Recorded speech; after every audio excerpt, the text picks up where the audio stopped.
Iho, maawa ka sa nanay mo. Sa sentro ng bayan ng Tagkawayan, pero habang ginagamot na bata, Maawa ka sa nanay mo. sobrang bigti nito. Dito nga sila nagpasya na dalhin sa Tagkawayan General Hospital si Sian. Dahil sa kakulangan naman sa magabitan, inigatan na mga staff ng hospital para sa medical center kung saan may antidote. Susali sila ng biktima at isang iba sa balik. Hindi na ito nakasurvive.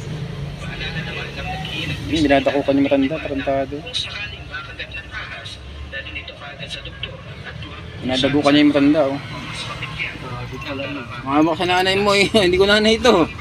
Batangas.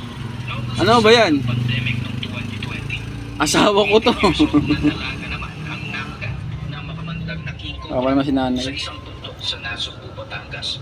Kinilala ang biktima na si Maricar Mendez. Ayon sa kwento ng kasintahan ng biktima, bababa na sila noon mula sa bundok matapos silang kumuha ng gulay. Nakasalubong ng dalawa ang king cobra kaya naman kaagad silang tumakbo.